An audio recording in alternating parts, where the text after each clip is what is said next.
storm.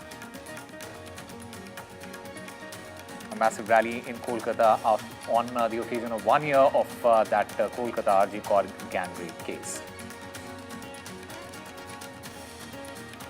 Sharad Pawar backs Rahul Gandhi on the vote theft row. He says there should be a probe and the Election Commission must answer. Presented by Canara Bank. Together we can.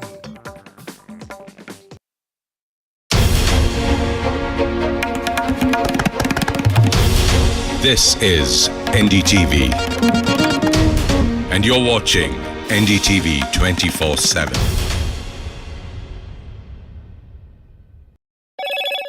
Hello, Moto.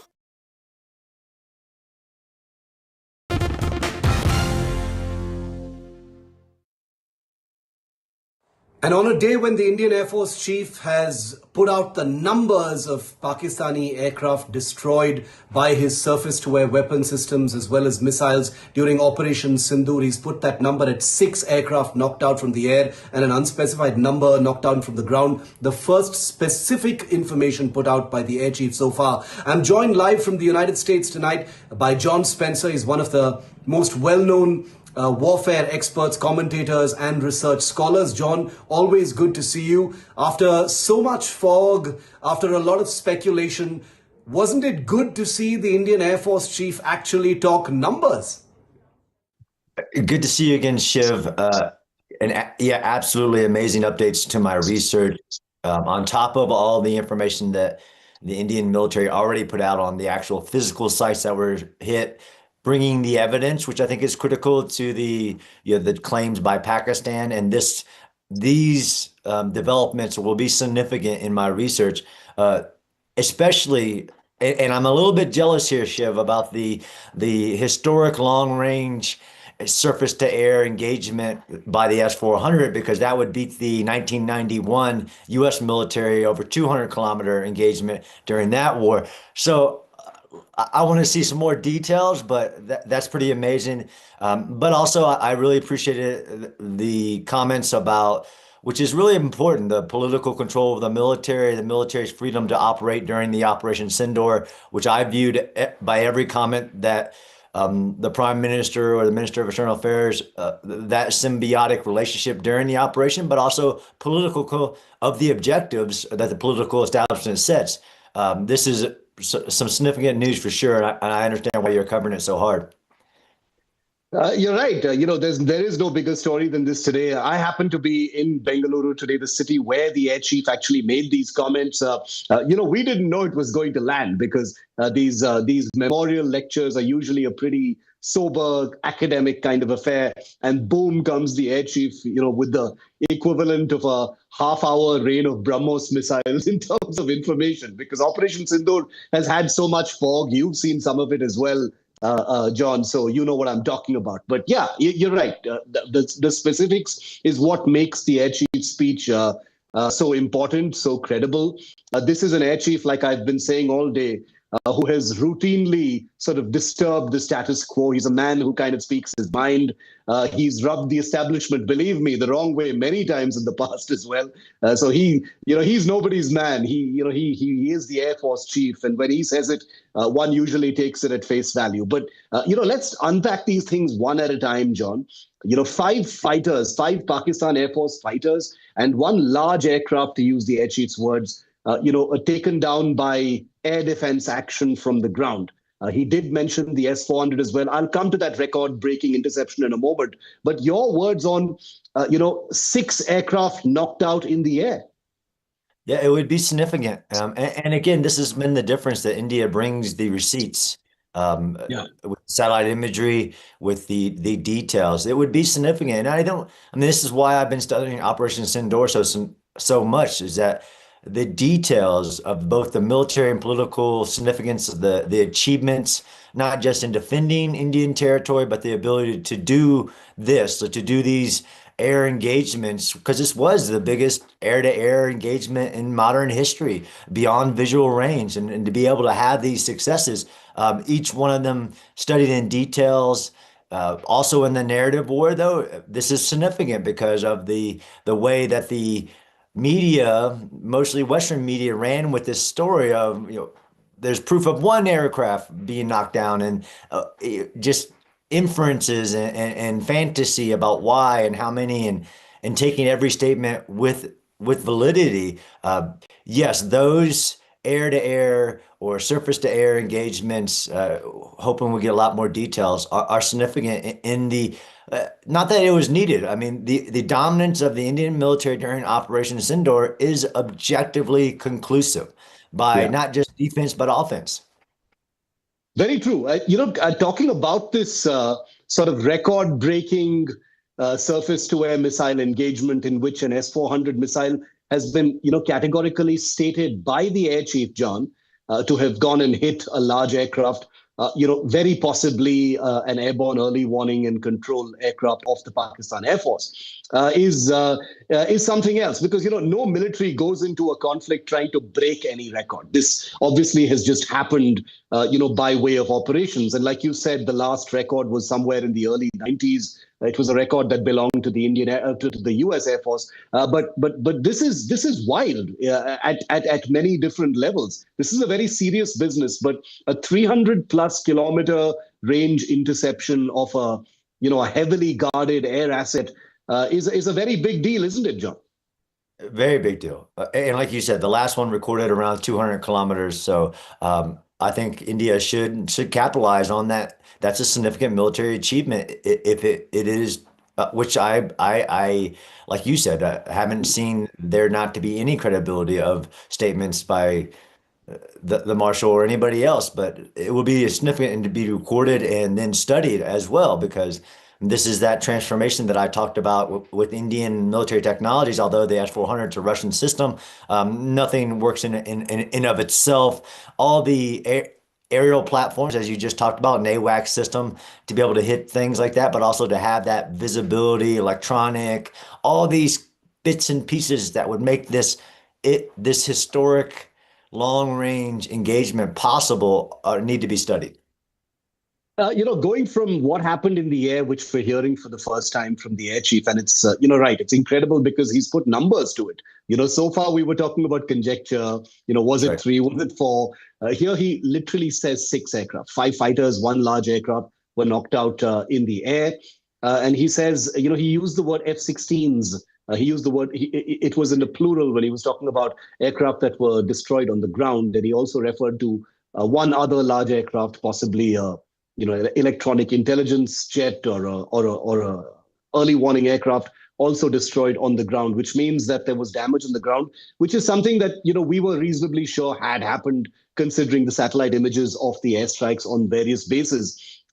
He did refer to damage on the ground. What did you make of that? So it looks like we have a clear confirmation from the Air Force chief himself that Pakistani fighters and aircraft were destroyed both in the air as well as on the ground. So something that was in the realm of speculation so far is confirmed now from the air chief. Absolutely. And validated by previous statement, but without that clarity. The previous observations, as you have shown on TV, the satellite imagery, this is what it looked like before. This is what it looked like after. Clearly, there are things on that tarmac or in that bunker or whatever. So it adds to further validity in the statements that India's military has made about what their achievements were during Operation Sindoor. Very important. John, from a warfare perspective, from an operations perspective, these are two professional air forces. There is one layer of the entire narrative and the atmosphere between the two countries, which is jingoistic and emotional. But when we separate all of that aside and focus on the operational aspects of it, there is a sense of how could the Pakistan Air Force have been overwhelmed so completely, right? How is it that in 4 days they were brought to the ceasefire table? How is it that they were unable to cause any damage in any kind of counter actions? What is your understanding of it? And in what way would you say that the Indian Air Force chief's words today and the information he has put out adds to your understanding of that? Absolutely. So so far my research isn't, I mean, there is some technology differences and that is important. Again, that's studying that military transformation that India did, and the proof is in the pudding. The proof is in the performance, the measurable effectiveness. and you can count systems, but I also understand that it is the synchronization of all the systems and the technologies. So you can have an advanced system on both sides do have very advanced systems, but it's how you synchronize them as a joint force, right? So this has been all the DGMO and others talking together. Like none of this without the ground system, the air system, even the naval capabilities working together. And on the Pakistani side, same thing. It seems like there wasn't that integration in war is a test of everything. So there's a lot of lessons learned on that side. Of course, India learned a lot of lessons, and people think that you can have perfection, but just from an objective analysis, overwhelmingly militarily, but more importantly, strategically and politically, the achievements during Operation Sindoor, the change in strategic doctrine, the military domination, both offensive and defensive. I don't think you can discount that. India was able to not have this happen on Indian soil. Those measurements, these statements, these very hard numbers are all a factor into, well, how could that happen? How could you not stop some of the Indian strikes on physical locations? And then now we know in air platforms. Some of it's because they're not that joint synchronization that is very vital in warfare. The S-400 is being spoken about quite a bit. And, after what the air chief said today, I'm no longer surprised that Pakistan was attempting to put a spotlight on claims that it had destroyed S-400 units in Adampur and elsewhere. Those were completely disproven and debunked with real life information, of course. But as a student of warfare, I think I understand the need to have tried to play down the effects, perhaps, of the S-400. But to a specific question to you, John, the S-400 is one of India's newest acquisitions from Russia. It is a polarizing weapon because of its implications between Russia and the United States. But it is not some mystery weapon, is it? It's a weapon that was openly procured by India. It's a weapon that few know is in service with the Chinese as well, and therefore it is reasonable to accept that Pakistan's military planners, its air force, its battle space management system. Persons would have all known about the S-400, where it is deployed in India, how it's going to be used, what its capabilities are, what those ranges are.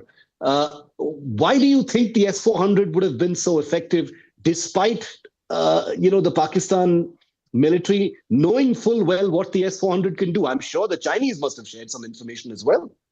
Sure, it's a great question. This is where you really have to look through that fog of warfare, just like when they say they struck Indian aircraft. It can be many things. It can be human error, and it can be technological errors, like the things you bought from China didn't do the things that they said they would, whether that's radar systems or interdiction systems and the layered air defense integration that you need. So it could be a many systems. And I actually remember recently when even the Minister of Defense for India said that, yes, we have the S-400 Russian systems, but we're also working towards that full, self-reliant India having a comparable, capable system and actually winging yourselves, India, off of that system.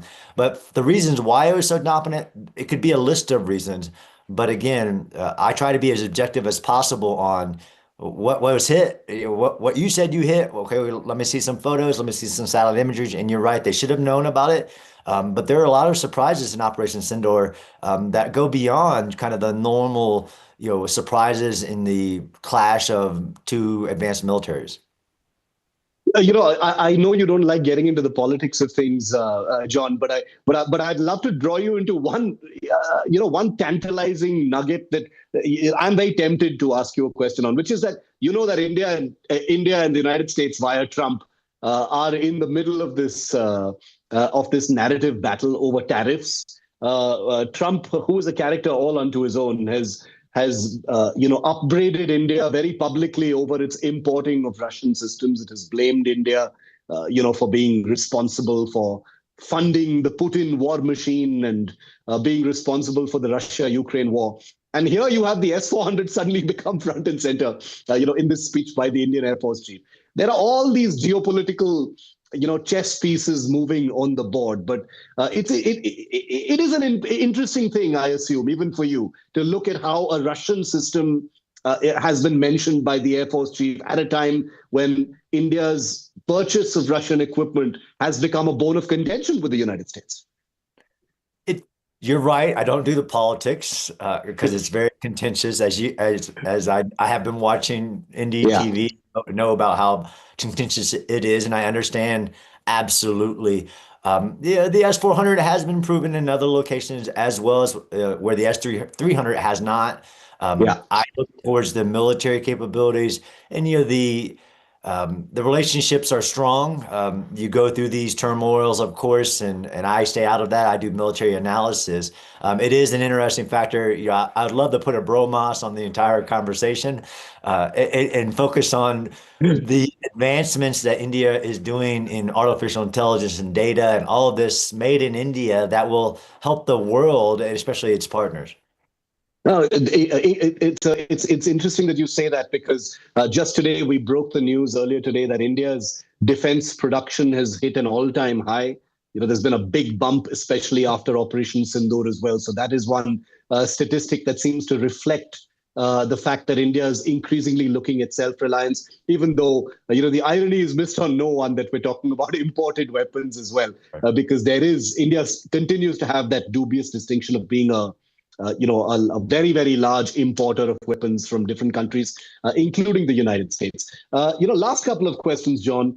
The F-16 was mentioned specifically by the Air Force chief as well in his speech. So we can reasonably assume that, at least one or two F-16s were either knocked out in the air or were destroyed on the ground. That is an aspect that becomes part of the conversation as well. It did in 2019, when the Indian Air Force had claimed that it had knocked out an F-16 in the air. This time as well, the Air Force chief is talking about it. Most people are aware that there was a kind of aircraft airframe count that was put out into the public domain in 2019. This time, there are voices now saying, oh, that hasn't come out from the United States yet. So is that a bit of a confirmation? What do you think? This is the problem with my research is, there is this, still hit, 3/4 of what you know in war is covered in this fog. Whether there's a system that's hit on the ground, which I think is more likely. I'm interested to know more and the significance of it. I mean, I won't pull it to that geopolitical, these military exchanges, of arms and things like that are normal. Yes, they come with political significance, but they're also normal. So I'm not going to give a lot of gravitas to it. Again, it's part of the conclusive kind of assessment of what was struck and what was not. It's likely on the ground systems because of some of the restrictions of flying American-made systems against whomever. There's that aspect of it. Yeah. Riding that fine line to stay away from the political. I hear you loud and clear, and I think the entire narrative battle about who lost more aircraft or what aircraft and in what circumstances sort of dominated the conversation when it should have been, like you rightly said, and I completely agree with you, the conclusiveness with which the Indian Air Force really brought the entire conflict to an end is what needs our attention much more. The Indian Air Force chief, apart from putting those numbers out, which are, to a public that has been sort of fed on a political conversation that is focused on how many aircraft went down, it obviously stands out. But last question then, which is something you referred to in the beginning, John, which is on this entire idea that the Indian Air Force's hands were tied, they were not given the operational freedom to do what they wanted. It looks like the Indian Air Force chief completely debunked that and settled that debate for one. Do you agree? Absolutely. I mean, you can get a better source of information to debunk that information than the person in charge of during the operation. And yeah, I mean, really gets towards that narrative war, though. I know that was an internal, and I love seeing the vibrant debate in a vibrant democracy, in the parliament of the opposition and everything. That's necessary. You mentioned the narrative war, which is very significant, and you can't discount when there's a global story that is just full of lies and misinformation. You have to fight those. He did put that to bed very conclusively and validates what my research already was, that this is actually a historic example of alignment between the political and the military. Military doing their assigned mission with all the rights of self-defense and self-operation, but also achieving the political goals. But definitely put it to bed, Shiv. I keep saying final question, but then you say something which triggers another final question. So maybe two more questions, John, which is after your visit to India, after you've heard what the Indian Air Force Chief has said today, give us a sense of what your research is looking like on Operation Sindoor, and an overview of how today may have changed things or shaped things as far as your research is concerned. Because I can imagine how difficult it is. This is a shape-shifting story. There is still a measure of fog. You're a scholar making sense of it while all of these pieces are moving and changing. What's it looking like today? Yeah, that's a great question, actually. It's really hard to do, but I think that the work is very important, and I do it around the world. Yeah. Is to record what happened. I mean, I think and we were just on not too long ago about the breaking, getting the terrorist in that operation, Yeah. but we almost moved so fast in our information spaces that we moved past. And I'm just trying to record what happened and then add the analysis that I have done as fast as I can, but actually going to India, learning more about from the military, and I learned more even about the opening strikes, how much it was land-based systems against the 9 terrorist sites and not Air Force, in all of these bits and pieces. So right now it looks like still working on recording what happened in each major moment of the operation, adding the analysis, because I think that's the so what. So what in India's military transformations? So what in the strategic the entire East Asia change of the strategic doctrine.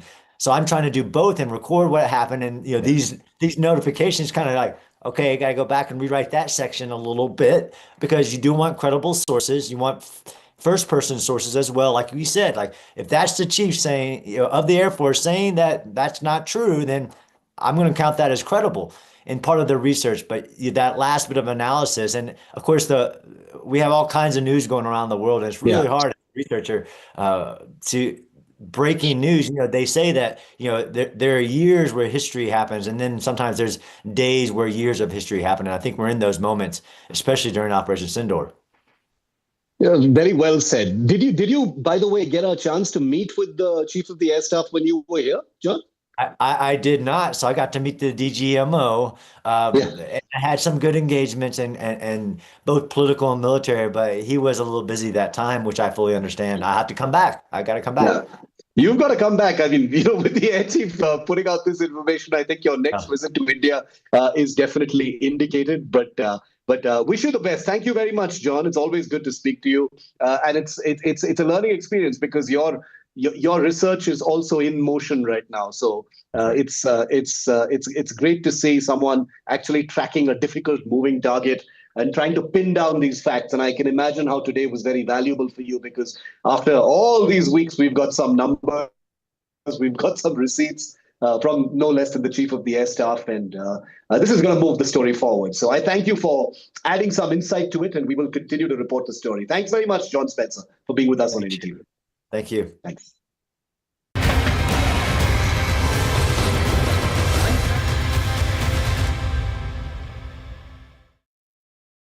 तू ही तो है जिसकी सच्चाई वाली clarity की वजह से मैं आज यहाँ हूँ। गोल्ड प्लस सिल्वॉक्सी मिरर्स, ऐसी क्लैरिटी कि आपको सिर्फ सच नजर आए, चाहे कितने भी साल बीत जाएं। The markets move fast. And so should your portfolio. Expert insights, real-time stock picks. Do I buy Ola? Should I hold CDSL for the long term? Buy, sell or hold.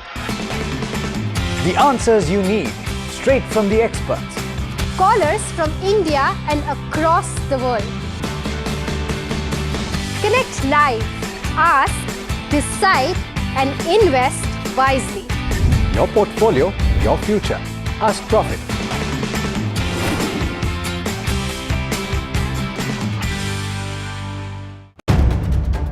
If it matters to you, if it matters to you, if it matters to you,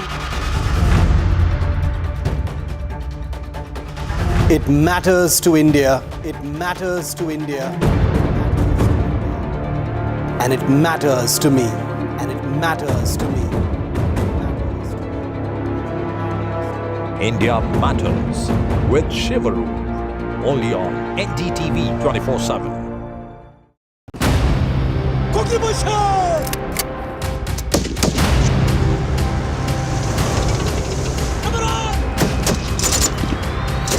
जय जवान।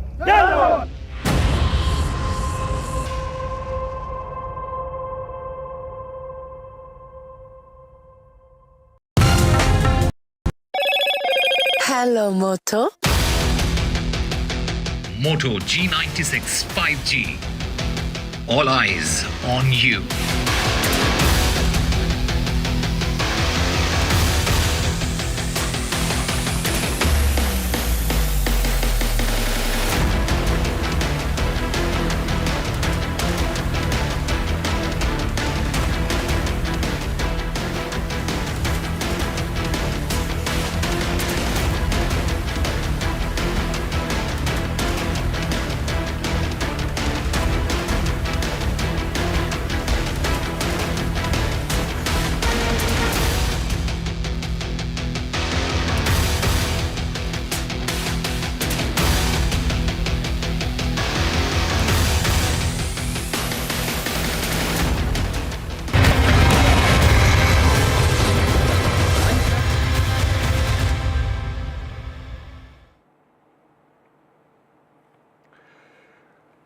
Hello and welcome. You're watching NDTV 24/7. I am Osama Shah. In fact, tonight on this show, a stunning disclosure from the top. Air Chief Marshal Amarpreet Singh, he has pulled back the curtain on Operation Sindoor. He says that the Indian Air Force brought down not one, not two, but 6 Pakistani military aircrafts, 5 fighter jets, and even an airborne warning plane with a single missile strike, reaching almost 300 kilometers away. The weapon, the fearsome S-400 system, which Mr. Singh calls a game changer that kept Pakistan's Air Force grounded. Meanwhile, in a sharp rebuke, he has also brushed off the former US President Donald Trump's self-proclaimed role as a peacemaker. Ladies and gentlemen, this isn't just military history. It's a revelation that is now shaking the geopolitical chessboard tonight. SAGW systems, mostly from, I'm talking about fighter aircraft are from S-400.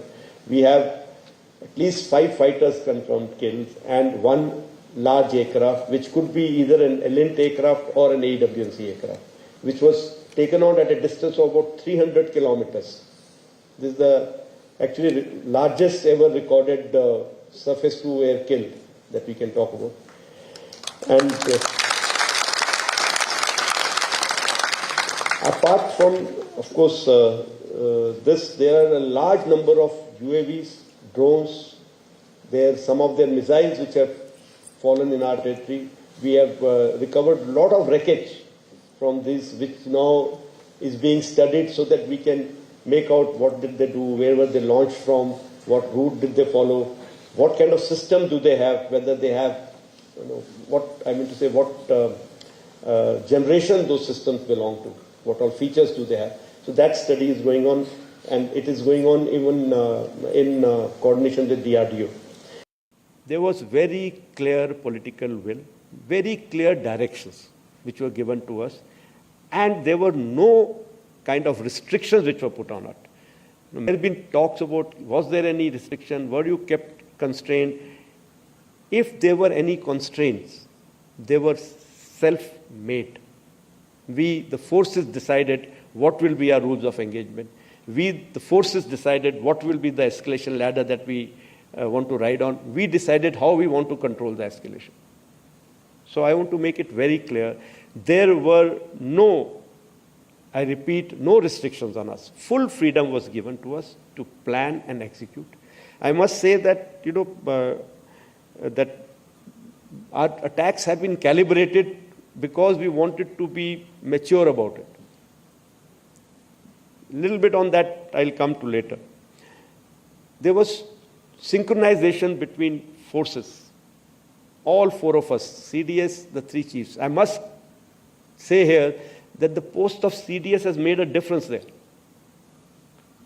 He was there always to get us together, discuss things out, iron things out, NSA played a very, very big role, in getting all the other agencies and forces together. I can say that it was, more of the high-tech war which was fought. In about 88, 90 hours of war, we were able to achieve, so much of damage to their system that it was very clear in their mind that in this current situation, if they continue, they are going to continue paying for it more and more. So they have come forward and sent a message again through DGMO कि हम बात करना चाहते हैं, and which was accepted from our side. All right.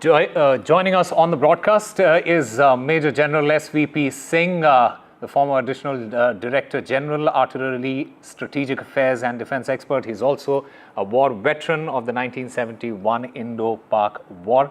Sir, welcome to NDTV. The first thing that I want to understand from you, and I want to get a sense on the capability and the deterrence factor that we came across, and especially what was highlighted by the Air Chief Marshal. After this particular display, isn't it fair to say that India now commands the skies, and all the adversaries, they should think twice before even approaching our borders? Well, you have said it, Osama. Definitely, the Indian Air Force has commanded the skies during the 88 hours of the conflict which took place.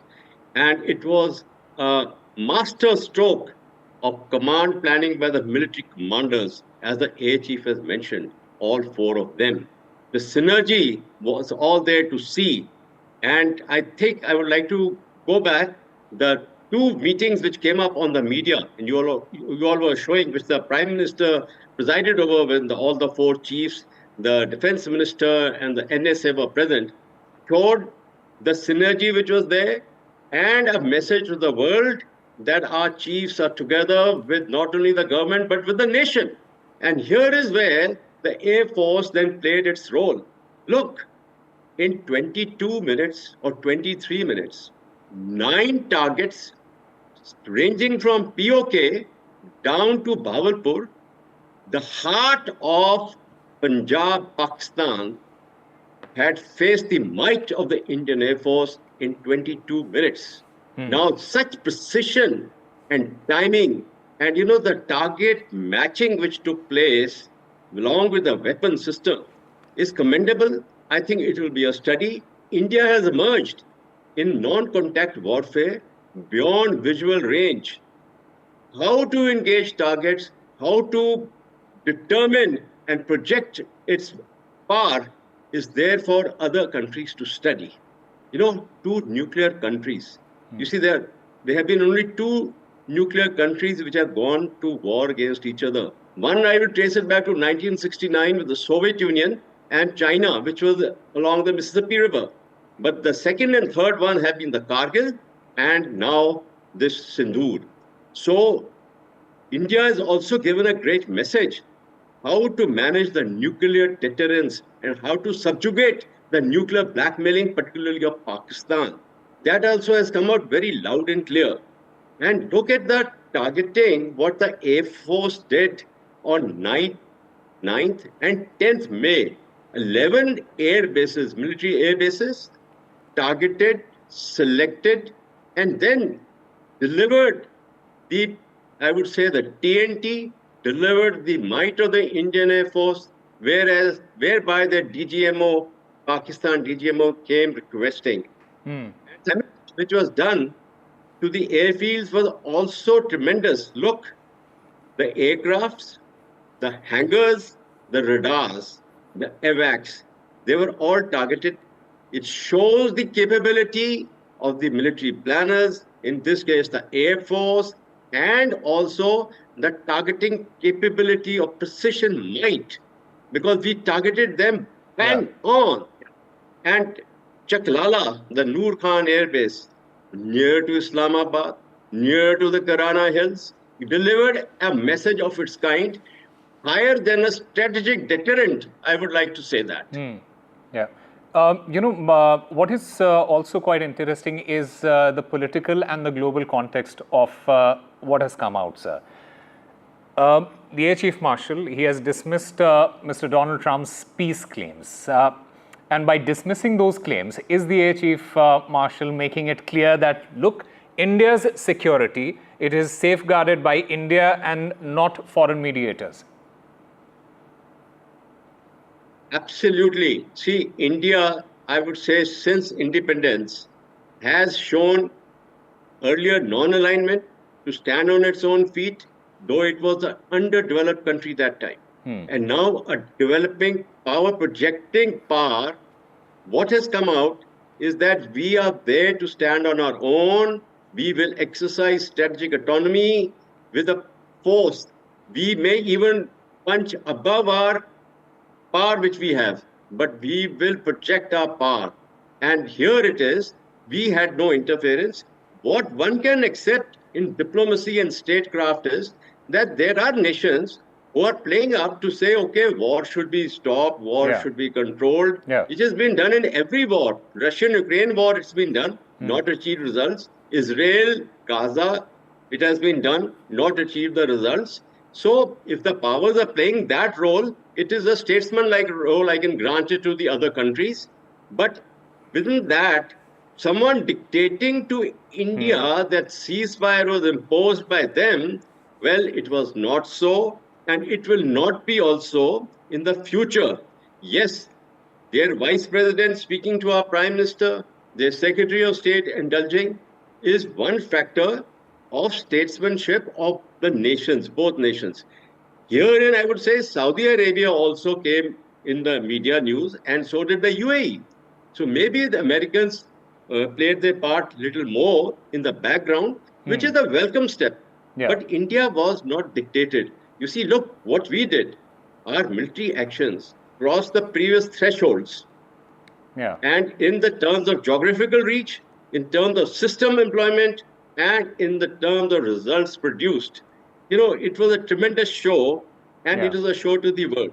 Now, the political direction, the Air Chief, or the convergence of political directions, the government and the military commanders was again an absolute bull's-eye performance, which the Air Chief has brought it out very clearly. In fact, you know, by revealing this success today, the Air Chief Marshal, he has also sent out a deliberate message of strength to not just Pakistan, but also to our other neighbors as well, including China. And could this disclosure be a morale booster for all our, for the armed forces, for every single Indian?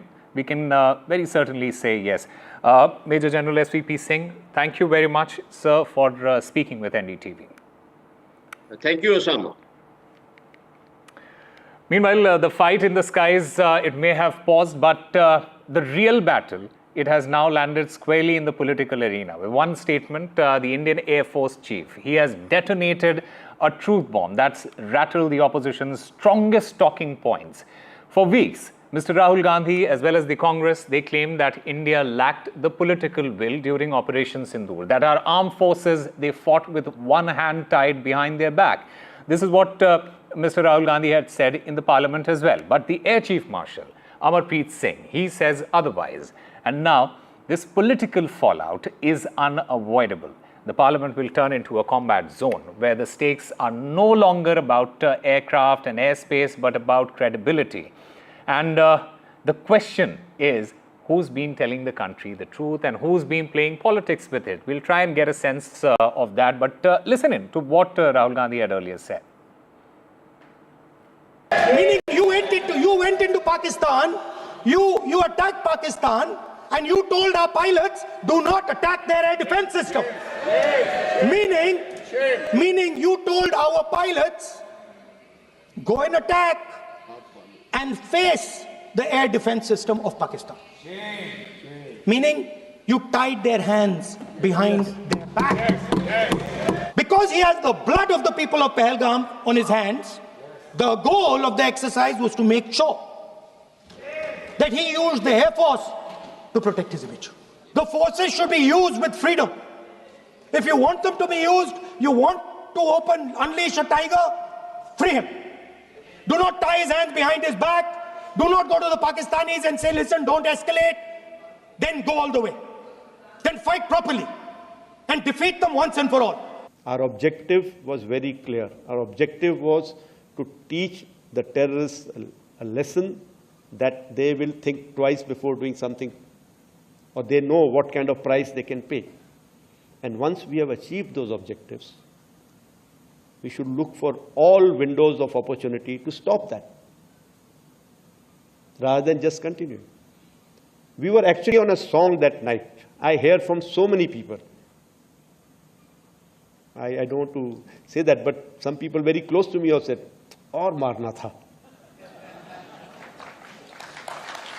I'm telling you that. But can we continue to be at war? No. Why should we be at war when we can avoid it or we can stop it? Now we have to make sure that we remain steadfast, that should we need to again do something, we are not found wanting. But what to do, that call will be taken at much higher level. पहले 100% political will होनी चाहिए, और दूसरा, अगर आप सेना का प्रयोग करना चाहते हो तो आपको फुल फ्रीडम ऑफ ऑपरेशन देना पड़ेगा। जनरल मानेकशॉ ने इंदिरा गांधी जी से कहा कि मैं ऑपरेशन गर्मी में नहीं कर सकता हूं, नहीं करूंगा, मुझे 6 महीने चाहिए। इंदिरा गांधी जी ने उन्हें कहा आपको 6 महीने चाहिए, 1 साल चाहिए, जितना भी आपको समय चाहिए आप लीजिए, क्योंकि आपको फ्रीडम होनी चाहिए, फ्रीडम ऑफ एक्शन आपको होना चाहिए। But there was political will. I'm being very, very candid here, very open here, because I hear various versions of it. I think if I tell you something, people will have to believe, because I was there listening to everybody, attending every meeting. There was very clear political will, very clear directions which were given to us, and there were no kind of restrictions which were put on it. If there were any constraints, they were self-made. We, the forces, decided what will be our rules of engagement. We, the forces, decided what will be the escalation ladder that we want to ride on. We decided how we want to control the escalation. So I want to make it very clear, there were no, I repeat, no restrictions on us. Full freedom was given to us to plan and execute. What the Indian Air Force Chief, Air Chief Marshal AP Singh has done over 2.5 months after Operation Sindoor is provide the first on-record specifics of how many Pakistan Air Force aircraft were actually destroyed by the Indian Air Force. Now, we already know that several Pakistan Air Force bases were struck by air-to-surface missiles like the BrahMos and the Scalp. But what was left in the open, at least so far, was how many Pakistan Air Force aircraft were destroyed. Now he says 5 fighters and 1 possible early warning aircraft were destroyed in the air. They were shot down by Indian Air Force surface-to-air missiles. 5 fighters of, we don't know which types, but presumably this could include J-10s, F-16s, aircraft of that kind, which are in the Pakistan Air Force inventory. But more importantly, the airborne early warning aircraft or signal intelligence aircraft that has been destroyed, the Indian Air Force Chief has categorically said that this interception had happened at a range of about 300 kilometers courtesy an S-400 missile, making it a global warfare record when it comes to a surface-to-air missile intercept of an aircraft. So what the Indian Air Force Chief has said is that the Indian Air Force has set a warfare benchmark as far as a surface-to-air interception is concerned. No other country in any other conflict has been able to shoot down an aircraft at a 300-plus kilometer range. Other than that, what the Indian Air Force Chief has done is also put some numbers on aircraft destroyed on the ground during the airstrikes. So 6 aircraft destroyed in the air, that is shot down, and at least 2 aircraft destroyed on the ground, because he talks about fighters like the F-16 and possibly some special aircraft were destroyed inside the hangars. NDTV has had satellite imagery that confirms this. So we can say arithmetically the Indian Air Force Chief has confirmed today categorically and on the record that at least 8 aircraft with 6 confirmed to have been killed in the air, have been destroyed by the Indian Air Force during Operation Sindoor. The second aspect of what he did is completely debunk and deny and put into the ground the narrative that has been pushed by the opposition, especially by Rahul Gandhi, that the Indian Air Force's hands were tied. The Indian Air Force chief, who is a tough-talking man, a man who has been known to say things that have made the establishment uncomfortable in the past, a man who speaks his mind, has gone on the record to say that basically it is preposterous to suggest that the Indian Air Force's hands were tied. Any restraint shown by the Indian Air Force was part of the tactical planning, the escalatory matrix, where you don't start with all your weapons blazing right at the start. You see what escalation takes place and then you respond accordingly. And 4 days after that, 80 to 90 hours of warfare later, the Pakistan Air Force and the Pakistan military was on its knees practically pleading for a ceasefire. So in that sense, the Indian Air Force chief has said, has completely debunked the narrative that the government somehow constrained the Indian Air Force into not firing at military targets, etc. The Indian Air Force chief has completely laid that debate to rest. It remains to be seen whether this will become a point of contention. Parliament is still very much on. The Indian Air Force chief has now provided receipts and numbers as to how many aircraft his people actually shot down during Operation Sindoor. It remains to be seen whether Parliament will shift, the opposition will shift goalposts once again and train its focus on Indian losses, or whether it will, it will sort of process the fact that the Air Force chief has publicly debunked Rahul Gandhi and the opposition's claims, and maybe do the right thing and ask the right questions in Parliament of the government as far as Operation Sindoor is concerned, and maybe for a moment take some time out to actually salute and felicitate our air warriors for what they actually achieved. Well, the fallout of that statement from the Air Chief Marshal has resulted in a political war of words between the political parties, especially the Congress and the BJP. And I have with me Radhika Kheda, the spokesperson of the BJP, as well as Dr. Shama Mohammed, the spokesperson of the Congress. Dr. Shama Mohammed, Mr. Gandhi, he has repeatedly said that India lacked the political will during Operation Sindoor. But the Air Chief Marshal, he has said the opposite. Was the opposition misleading the public? Because this is what your opposition is saying, the BJP is saying. And the big question at this point is, will you now revise your position? Yeah, but there's nothing to revise in our position. Nobody has said anything against the army, first and foremost. Now, the question today arises is, why did the Air Chief Marshal come out today? He should have said that long back.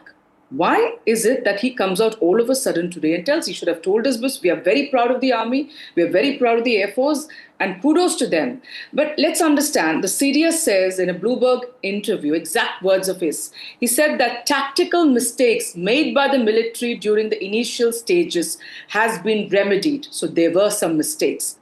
Then the defense attaché in Indonesia, Shiv says that our hands were tied. We were told not to attack the military and defense bases of Pakistan. So it is not the Congress party who said this.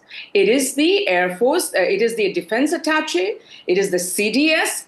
And so that is what we are trying to say. We had nothing else to say other than these points. We always stood with the army. It was Rahul Gandhi who came out first and said he stands with the Prime Minister, he stands with the country, and supported Operation Sindoor. But it is the Prime Minister of India and the Bharatiya Janata Party who was not being honest, who was not telling what was exactly happening. So there is nothing we need to talk about in this stage. The question you need to ask today is, why didn't the Air Chief Marshal come out early? Why did the CDS speak what he spoke in the Bloomberg interview?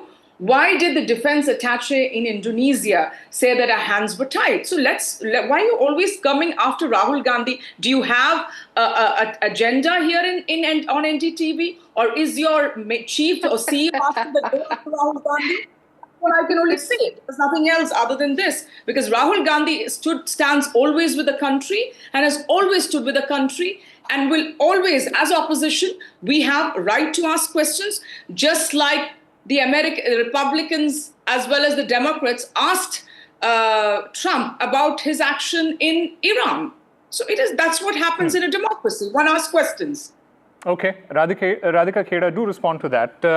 This is an important point that Dr. Shama Mohammed has raised. The CDS saying that there were tactical mistakes, the defense attaché making those statements. When you listen to those statements and then suddenly the Air Chief Marshal comes out and clarifies all of that, does the government, does the BJP also accept some responsibility for not communicating these facts sooner? Good evening to everyone, and I wish everyone a very happy Raksha Bandhan. And it is very unfortunate, but what else do we expect from a Congress spokesperson, the spokesperson of the leader, who himself goes on to insult our army, jo ye kehte hai ki hamari army fit kya hai, the spokesperson of that party again here insulted our brave Air Force men and said, ki, why did he not say this before? Bhai, he is not the Air Force chief only to satisfy the questions and quizzes of Rahul Gandhi and his spokesperson. He is here to protect the country, which he was doing, and he did it extremely well.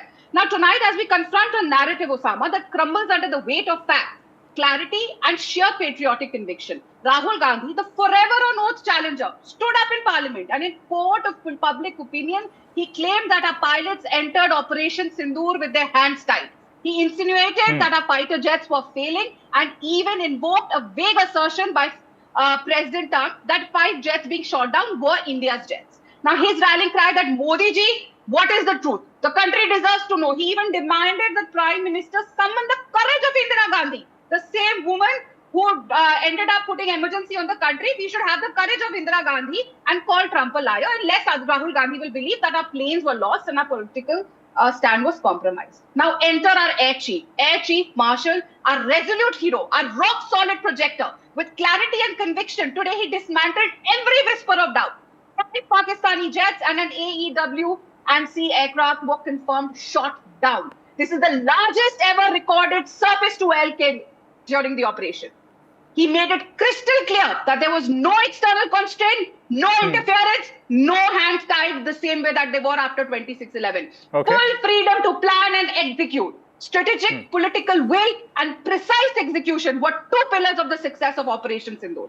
He even further addressed the lingering ghost of Balakot, our early operation that suffered from doubt at our own house. Imagine an army chief had to say that we could not convince our own people of the damage that we had inflicted. Those men and those people who lose their lives, give up their lives for our country, had to stand in front of the nation and say that we could not convince the people of the damage we had caused. He also referred to the intelligence and damage that was achieved because of all this. Now, although all these things have come to light with satellite imagery, media reports, operational transparency, everything has been clear.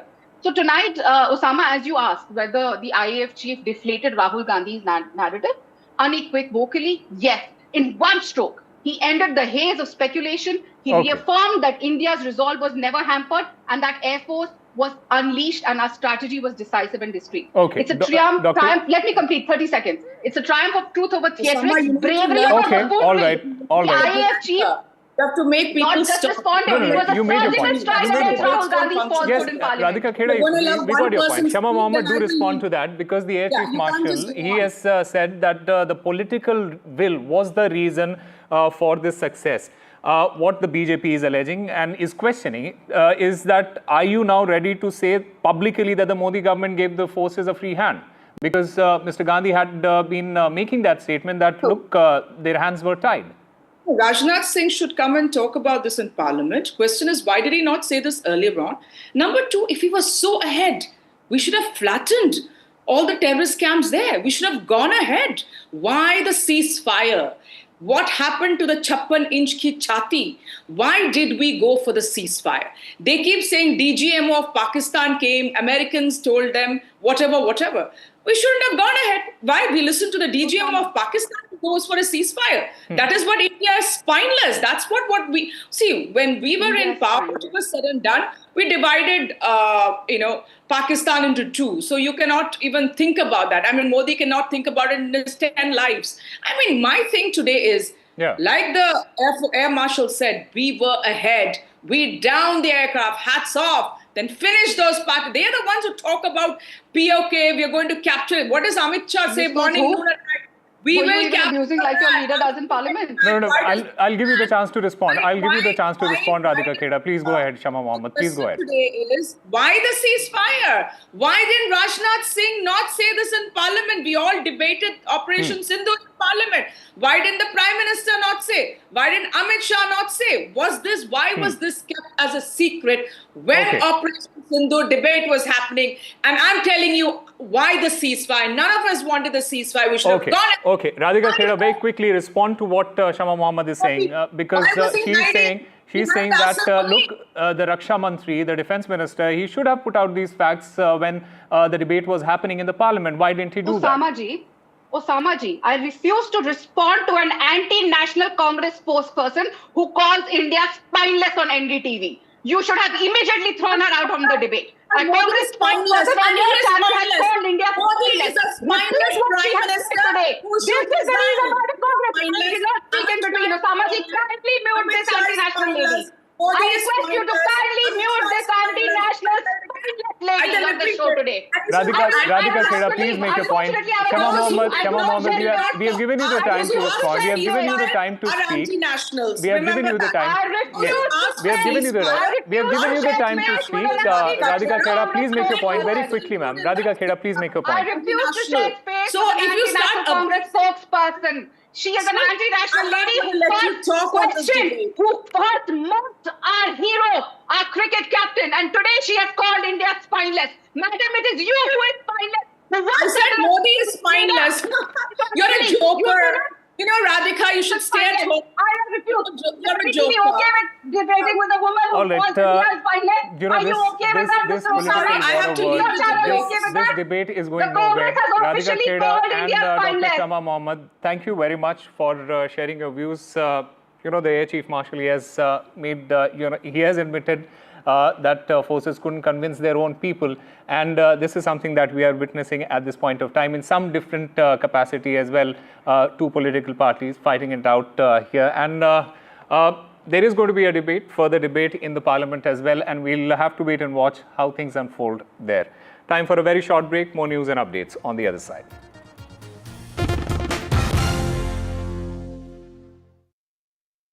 India, home to 140 crore people, is growing rapidly. As the world's third largest energy consumer, its focus is now on energy security with sustainability at its core.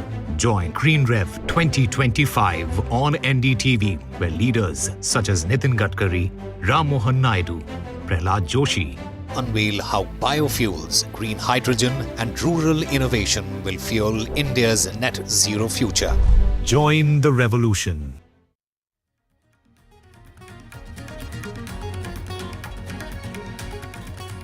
The big NDTV news break. Air Chief Marshal Amarpreet Singh confirms that the Indian Air Force hit 6 Pakistani jets during Operation Sindoor.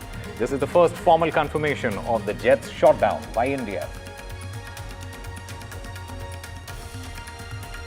A political war of words erupts.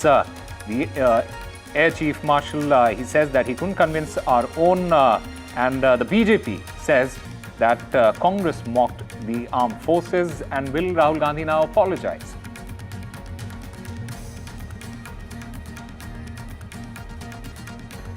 The Nabanno Abhiyan rally, 1 year off Kolkata horror. The protesters clashed with cops. The protesters were lathi charged then, and the Ajikor victim's mother was injured.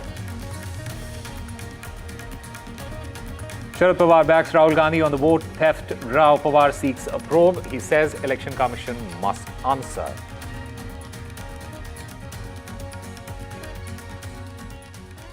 Presented by Canara Bank. Together we can. Gold plus optimistic reflective glass लगाओ, धूप की गर्मी को दूर भगाओ और बिजली का बिल भी बचाओ।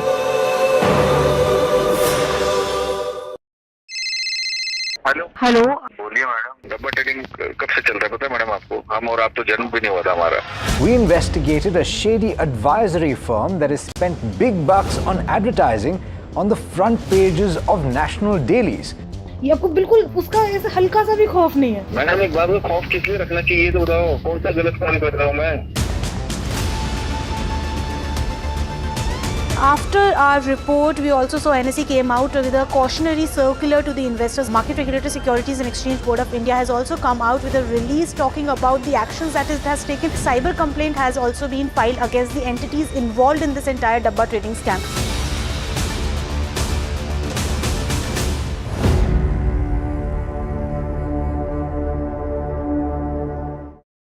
Is your business future ready? Join the 13-week strategic ESG certification program for business sustainability and growth for CXO and business leaders by NDTV, Terry and Zenora. Master global ESG frameworks, gain real-world tools and lead with impact. Starts August the 23rd. Enroll now and power your business with sustainability.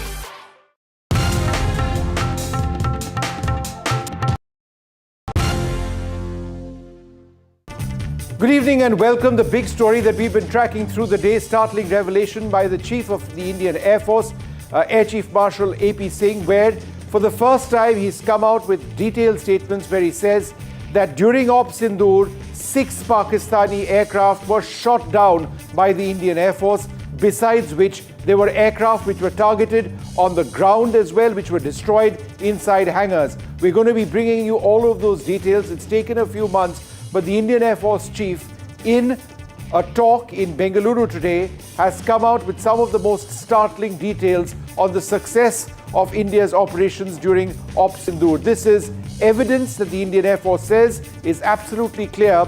Not 1 or 2, but 6 Pakistani aircraft, including an AWACS aircraft, knocked out on the sky. But what we can do right now is actually talk a little bit, and we're going to be playing out what the Air Chief said in just a moment from now. But before that, let's have the pictures on your screen. F-16 aircraft, that's been the mainstay of the Pakistan Air Force for an extended period of time. It is believed that some F-16 aircraft were knocked out in Jacobabad on the ground. Whether any of these were intercepted in the air by S-400 surface-to-air missile systems, we do not know.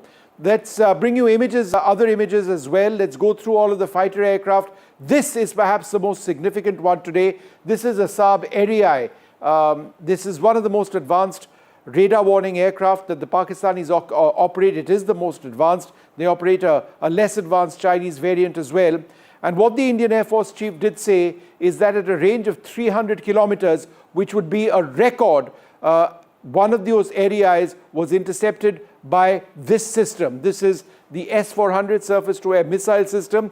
It has a range of up to 400 kilometers. The S-400 was used to fire its missiles up to a range of approximately 300 kilometers in this case, and it is believed that a Pakistani AWACS or an intelligence gathering aircraft, a large platform, was actually knocked out. So there were 6 planes which were knocked out. Some of those could have been jets like this, the Mirage 3 and the Mirage 5, or very significantly, the J-10 which the Pakistanis use. This is their frontline aircraft, possibly the F-16 itself, though he did talk about F-16 losses on the ground. These are some of the frontline aircraft that the Pakistanis operate. We do not know which aircraft were knocked down, but it was the S-400 surface-to-air missile system which did knock out all of the aircraft that I've mentioned. Now, the Air Force Chief has come out with these details at a time and place of his choosing. He's done it several months after Op Sindoor, the military action over there, actually ended.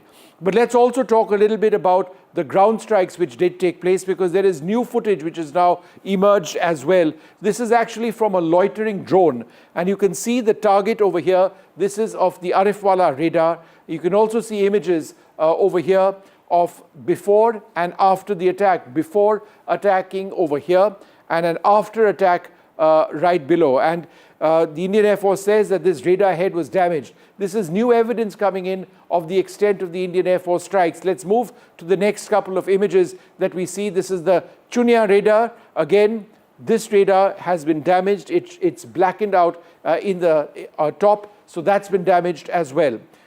The next image that you're going to see on your screen is of the Noor Khan Air Force Base in Chaklala. We've spoken about this in the past, but this used to be a command and control center over here where drone operations used to be guided. The next image that you see, and these are now getting quite significant, is the UAV hub in Sukkur and This is actually the Rahim Yar Khan Pakistan Air Force Base. Many areas were struck over here. Let's go to the next image. The next image here, this is Bholari, the most startling image. This is the entire Bholari Air Base. And the Indian Air Force Chief today said that not only was an AWACS platform of Pakistan struck in the air, it was likely struck in this particular hangar. Now let's give you a couple of detailed images of this hangar, because let's go back to the previous page, please. This is really, really significant, because this is what the hangar looked like before the attack took place, and this is what it looked like post the attack taking place. It is believed, according to the Air Force Chief, that there was a Pakistani radar aircraft, an AWACS aircraft, which actually went in over here. It taxied into this, and let's fix the focus on this particular shot. Went in over here, and it was destroyed by an Indian attack. Let's go through the next couple of images as well. This is Jacobabad. This is particularly significant. It is over here that it is believed that F-16s under maintenance were destroyed by the Indian Air Force. A massive hit, this as important and as impressive as the Bholari image which we saw earlier on. So let's go again to the other couple of images. This is Sukur. It's a UAV hub. There was a radar installation which was struck, but perhaps more importantly, this area which has been flattened is where there was a hangar for drones, large drones presumably of the Pakistan Air Force, which was taken out. So the Air Force Chief talking about a lot of these targets. But what we can do at this stage is listen in to what the Air Force Chief, Air Chief Marshal AP Singh has had to say. The SAGW systems, mostly from, I'm talking about fighter aircraft are from S-400. We have at least 5 fighters confirmed kills and 1 large aircraft, which could be either an Elint aircraft or an AWNC aircraft, which was taken out at a distance of about 300 kilometers. This is the actually largest ever recorded surface-to-air kill that we can talk about. And apart from, of course, this, there are a large number of UAVs, drones. There are some of their missiles which have fallen in our territory. We have recovered a lot of wreckage from this, which now is being studied so that we can make out what did they do, where were they launched from, what route did they follow, what kind of system do they have, whether they have, what I mean to say, what generation those systems belong to, what all features do they have. So that study is going on, and it is going on even in coordination with DRDO. There was very clear political will, very clear directions which were given to us, and there were no kind of restrictions which were put on it. There have been talks about, was there any restriction, were you kept constrained? If there were any constraints, they were self-made. We, the forces, decided what will be our rules of engagement. We, the forces, decided what will be the escalation ladder that we want to ride on. We decided how we want to control the escalation. So I want to make it very clear, there were no, I repeat, no restrictions on us. Full freedom was given to us to plan and execute. I must say that, that our attacks have been calibrated because we wanted to be mature about it. A little bit on that I'll come to later. There was synchronization between forces. All 4 of us, CDS, the 3 chiefs. I must say here that the post of CDS has made a difference there.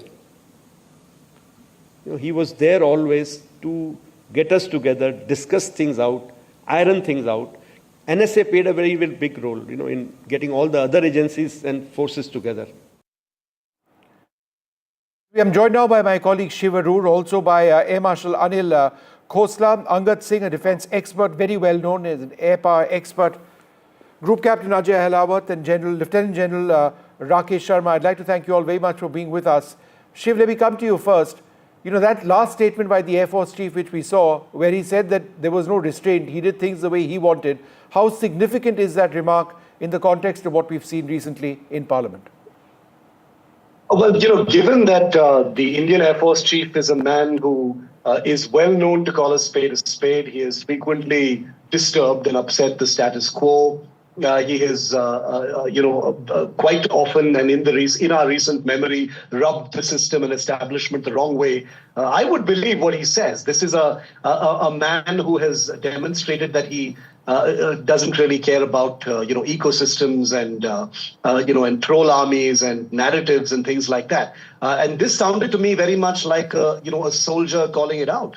He was quite rueful about having to convince our own people. He spoke very much like a man in blue. He was talking about how having to convince our own people was something that occupied the Air Force's time in the past. He was talking about Balakot. And this time he talked about, no matter what people seem to be suggesting, and he very sort of ruefully said everyone seems to have an opinion, but it seemed like it was the right time for him to come out and say this entire suggestion that his hands were tied or the Air Force's hands were tied was ridiculous, that there was a tactical framework in which the Air Force was acting. No Air Force, certainly not the Indian Air Force, is going to go in with all its air power on display from day one itself.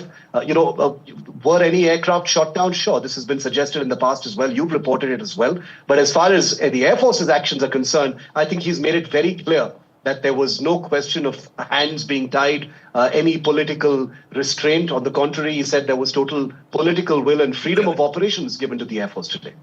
Shiv, there's an interesting tidbit of information which has come in, which we didn't discuss earlier on in the day. Shiv and I have been talking about this all day. Let me bring in Air Marshal Khosla on this to a specific question on whether the Akash surface-to-air missile system or the MRSAM surface-to-air missile system was actually used. Those are also in India's arsenal.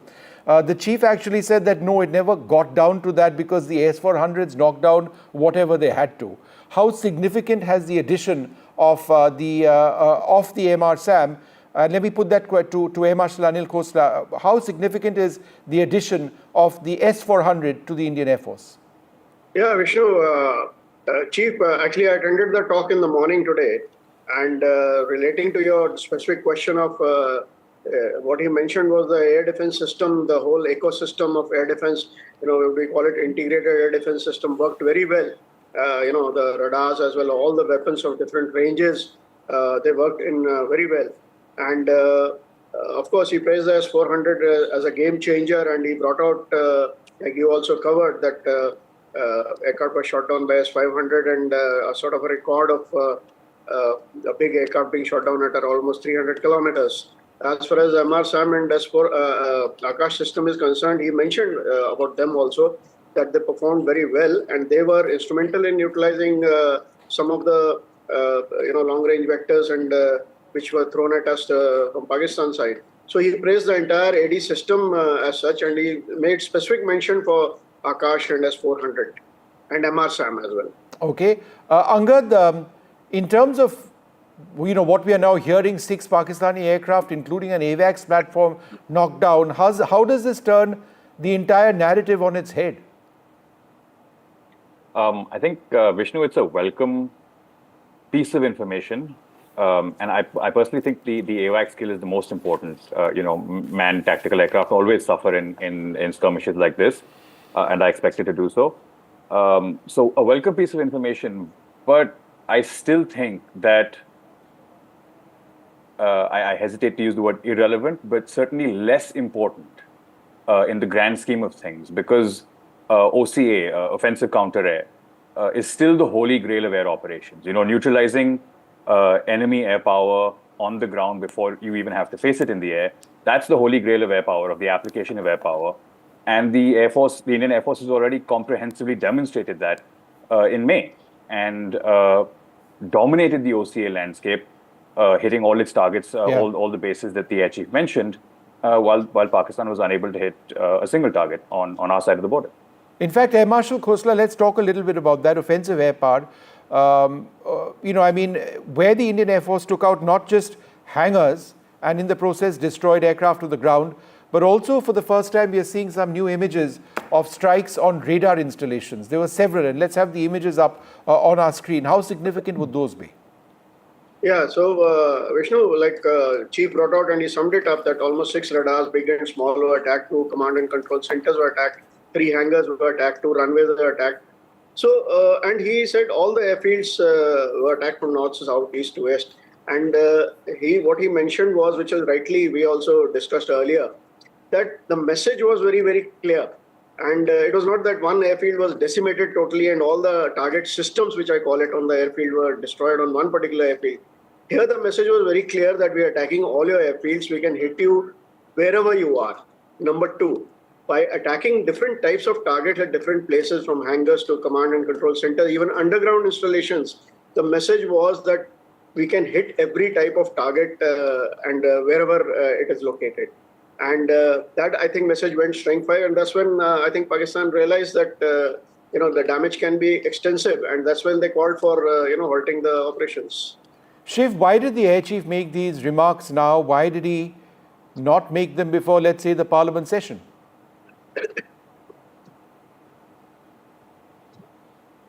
Shiv, can you hear me? All right, I'll come back to Shiv in a moment, but Group Captain Ahlawat, how would you look at that, the timing of these remarks? Well, the timing is significant. Amongst various things the Chief said, he essentially said, don't look at the story, look at the message. The message is the story, that we could hit Pakistan across the length and the breadth. The PAF was hiding on the night of 9th and 10th. If this information had come a little bit earlier, it would have made a significant difference to the narrative battle, as Angad said. It is important now, it is very important to people who study air power, but it is less important in the narrative war. This lecture was planned on this date. I mean, Chief would speak at the opportunity given to him.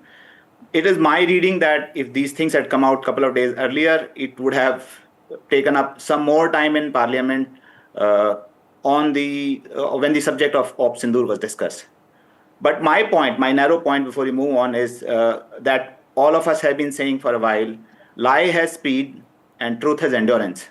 So finally, the truth is emerging. We all believed it all along. And after the Chief has spoken, I think he'll put the whole debate to rest now. Shiv, the timing of these remarks, I find that really interesting. This Chief appear to be under any pressure whatsoever. He could have said this on day one. He chose not to. After Operation Sindoor, Vishnu, and I'm sure everyone will agree with me, if you want to ascribe a certain motive to a timing of what is being said, and if you look hard enough, you will be able to ascribe that motive, no matter what that action is. So for the Air Chief, it's a bit of a sitter, isn't it? It's right in the middle of Parliament. He's banged out these specifics as far as how many aircraft were actually killed. This has happened right after the Operation Sindoor debate, and therefore there are all these aspects which can be used to suggest that there is a specificity beyond just the LM Katre memorial lecture to which the Air Force Chief is responding to. I don't think so. I think the Air Force must have its not having put this in. Shiv, we are losing your line. I'll come back to you in a moment. Let me go across to General Rakesh Sharma. General, we keep talking about this narrative war. That's all very well. That's how things play out on social media now. People decide winners and losers on social media, messages. Some are fabricated, some are not fabricated. But in terms of the actual war fighting, because this was a war, I mean, if you were hitting targets 100 kilometers in Pakistani Punjab, then it is a war. Simple as that. Yeah. At the end of the day, forget the narrative. India won Op Sindoor. That's the key message, right? Thank you, Vishnu, for inviting me. And yes, you're right. It's a key message that we had the power to do what we wanted to do in the air as also on the ground, which was proven in these 88 hours or something. What has come out today is something to be proud of, and proud of the Air Force of what they have achieved. Having said that, the issue that you raised about narrative. See, there are narratives. Narratives are lies and truths and half-truths. But this is a truth. This is a truth which is known to us from the day one. If we launched 6 S-400 missiles, we knew we launched a missile. If the missile was a dud, it would have fallen down on the ground. If it had not hit a target, it would have fallen down on the ground. And the Pakis would have made immense amount of noise, like we made a noise about finding a PL-15 near Batinda or somewhere like that. So Pakistani did make a noise that we found a missile, which means obviously the missiles found their target, hit the enemy aircraft, and if aircraft would have gone down. And naturally, There's no narrative involved here. This was a truth that needs to be said. Now, like most countries in the world, the Air Forces also rely on RNAW or their CIA or other agencies to get the confirmed kill. When they get confirmed kill, they actually say that this has been truth, this is the truth. But on day one, they start saying that something has been achieved. President Trump came up and said, okay, we fired GBU-57s, we hit the pinpoint targets and hit it. But the US Air Force did not make a mention as what has been hit. In all questions being asked from the combined chief, they said, okay, look, we will hold the horses till the time the CIA says that they have been hit. We may have been waiting for an RNAW confirmation that may have taken 3 months now to confirm, yes, they have been hit. And no, I asked the Americans this question. I filed a Freedom of Information Act. It's a legal process in the United States. They didn't deny it. They directed me to another agency. I sent 2 emails, with the second one being a reminder to those agencies. They didn't come back. So there was no denial. And I find that interesting. Angad, would you like to comment on this? Unlike in the case of Balakot, where the Americans actually did, through a journalist in fact, come out with a report saying that no, all the Pakistani F-16s were intact. Nothing of that sort has happened here. That's exactly right. Vishnu, I think I think anyone trying to do a full accounting of Pakistani air assets at this point will come up short. Whether they were destroyed on the air, in the air or on the ground, is immaterial. That they have lost hardware in this skirmish, and frankly, kill verification takes time in some cases, particularly in this one. I know General Sharma mentioned that if the missile is launched and you've seen the blip disappear on your scope and you don't find the wreckage of the missile, it's a good bet that the target's been destroyed, but you still want to go a step further. And historically, the Indian Air Force has always had fairly high standards for issuing kill claims. There are a lot of pilots in past wars who were not given credit for kills. You interviewed one of them, Flight Lieutenant Alfred Cook from 65. And Balakot was similar. You and I were both at that event where they showed us the Pakistani aircraft disappearing from the radar scope and the ESM pickup disappearing.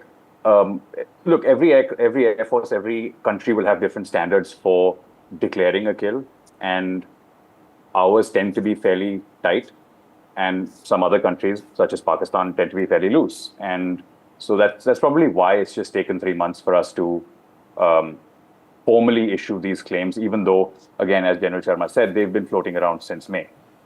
Let's cue up that picture of Balakot. If my director can just cue up that picture of Balakot and keep it ready, I'll come to that. In fact, it's there, right on the screen. And I wanted to ask that question on this to Air Marshal Khosla. The image on the left is an image which I had actually found. I had located among the satellite imagery which I was going through. And I had passed it on to those, in the loop. And then they passed, and it was with the Air Force.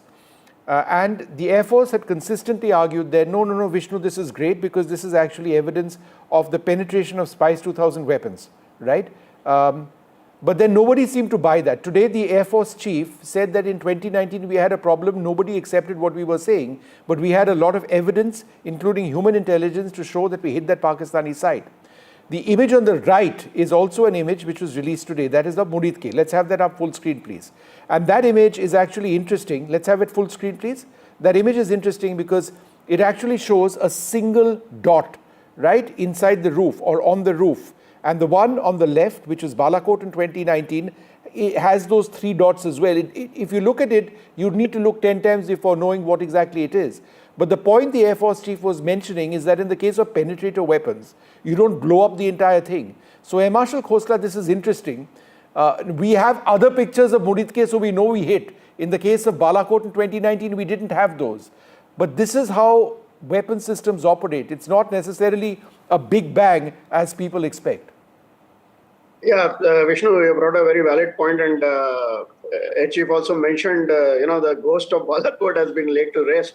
And we knew exactly in the whole camp, at that time, Jaish-e-Mohammed camp on Jabba Top, each building we knew what it houses, where are the 300 trained terrorists are residing, where the trainers are residing, where is the top lot when they come, visit the visiting room where they stay.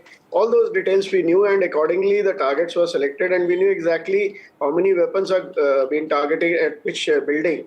And this picture which you are bringing out very rightly, the weapon doesn't, it's a very, very small hole. It just goes, penetrates, and then depending on the effect, what you need, you select that weapon. And this weapon penetrates, making a small hole, and then causes a devastating effect inside, which has been proven in Op Sindoor also. Unfortunately for us, we didn't have the satellite pictures during the Balakot because of the clouding which came up. And second unfortunate part, not unfortunate, it is a reality, because we chose a target which was on a hilltop and the Pakistan civilian population was not allowed there. Like in Op Sindoor, we got a lot of information from the videos from Pakistan itself. As far as the internal damage is concerned, people going inside these buildings and giving you videos, which were not available during Balakot. Marshal, let me ask you this question. I don't for a moment doubt what the chief has said. He said it, it's on record, it's his credibility, and so I'm not questioning that. But there will be those people who say that where's the evidence of all of these kills? How would anybody respond to that? No, you're talking about Balakot? I'm talking about now. Yeah. So, as I said, Chief also mentioned that we have the satellite pictures, we have the videos from the weapons which went in, some of them, and also we have the satellite pictures of before and after. And also, most of the claims which have been there, the ground videos which have come out in the social media are indicating... No, sir, I'm talking about air-to-air kills. Oh, sorry. Yeah, okay. I mistook it from the air-to-ground. No. So air-to-grounds are sorted, sir. He didn't need to even touch upon that topic if he didn't want to. So air-to-air kill, I mean, he didn't elaborate rightfully, the exact details that who took on what and what happened and which weapon took on which aircraft and how many aircraft the Chinese made or the otherwise were shot down. All those details were not given and not rightly speaking, not needed also to my mind. Yeah, so now actually this is the first time I think Air Chief has spoken. So now this debate will open up, and like in Balakot, it will go in different directions in the next few days. And so far we are just reporting on Indian media, and very soon, next I think 2 weeks, the social media as well as the foreign news channels will jump in, and this topic is going to go in different directions. That's what I am expecting. We also, in terms of evidence, do have missile tracks. Each of the missiles which were released by an S-400 would have a certain track. That track would be recorded, and that's the evidence which we have. You would see a target and the target would disappear, and that's the evidence which clearly the Indian Air Force is relying on, right? Yeah, plus digital signatures of the clips which are there. In the integrated network now, when you're sitting in the ops room, it gives you a certain, gives you whatever the degree of percentage of the accuracy, but it gives you a digital imprint also that this is expected to be this particular aircraft. That also is there. So digital footprints are also available. Okay. Angad, let me come to you next. China operates the S-400. India operates the S-400. China was helping Pakistan all along. Evidently, that help wasn't good enough to prevent the loss of their aircraft to Indian S-400s. Your thoughts? Vishnu, we are all victims of physics. Some things you can't defend against. If I can see you, I can shoot you. It's that simple. Okay. No, but keep talking, Angad. Don't restrict yourself to one answer. Well, I mean, you have this surveillance radar, you have the engagement radar. You can look out to 400, 500 kilometers with the S-400 system, and you have these missiles that can reach out publicly known ranges are in excess of 300 kilometers. Obviously, the Pakistan Air Force is playing it safe. We saw that again, both in the air, on the ground, keeping at a distance. After the 7th night, 8th morning, they essentially kept at a distance in the air, a distance that they hoped was sufficient. It didn't work. They obviously miscalculated, and the S-400s found their mark 6 times as per the air chief. And as did the air to surface missiles that were launched in the following 48 hours. Group Captain Alawat, let's talk a little bit about some of the other systems which were used by the Indian Air Force. Obviously, it's not just a missile, but it's the entire radar setup of the Indian Air Force. Whether it was, and it's networked to a large extent. We had a good idea of the air picture on the other side of the international boundary. How did that play a key part. The fact that we've got something called the IACCS, it's data linked and network, a system of sensors which actually enables our warfighters on the ground to know what the aerial threat is. How is this a key part of operations? Well, the IACCS works something like, eyes and ears. You get to see something, and through your ESM sensors, you get to hear something. And that information is conveyed to your hands, which form a punch and, deliver those effects. So all the network sensors played a key role from the smallest to the biggest. Even civilian radars are interlinked, or they share information with the IACCS. With the Akash Tir that integrates army radars, feeding information to IACCS, it became all the more potent. So we could see, almost everything that went up in the air. We could target things that we wanted to target. And the situational awareness in the ops room was far, far better this time. Let's just listen into what the Air Force Chief had to say about the use of the Russian S-400 missile system. Let's take a look. Their aircraft tried to penetrate our defenses. Our air defense systems have done a wonderful job. The S-400 system, which we had recently bought, has been a game changer. The range of that system has really kept their aircraft away from their weapons like, those long-range glide bombs that they have. They have not been able to use any one of those because they have not been able to penetrate this system. Air Marshal Khosla, let's talk a little bit more about the S-400. It's interesting, the S-400 is a system the Americans were most concerned about when there were conversations on whether India could buy fighter aircraft from America. The Americans, in the case of the F-35, which is a stealth platform, said nothing doing if you have the S-400. Now, we aren't necessarily buying the F-35 at all, but the fact of the matter is that the system that the Americans are so concerned about has done brilliantly well in this particular conflict. Yeah, you're right. S-400, has done really well, and you're right about this thing. Even Turkey, their NATO partner, they didn't give them A-35 because they bought S-400. And, when we bought S-400, it's like buying a multiple umbrella and with a longer range and multiple umbrellas, multiple capability radars as well as weapon system in one. And it's part of the integrated air defense system. And when we bought it, we took into consideration the entire requirement of the AD, and we reduced some other systems because of the system was so capable. And it is quite a capable system, and it takes on variety of targets and different ranges and different for radar pickup as well as for tracking and for missile. And it has proven its worth. And the best part is, when you deploy these systems, the enemy automatically gets pushed back.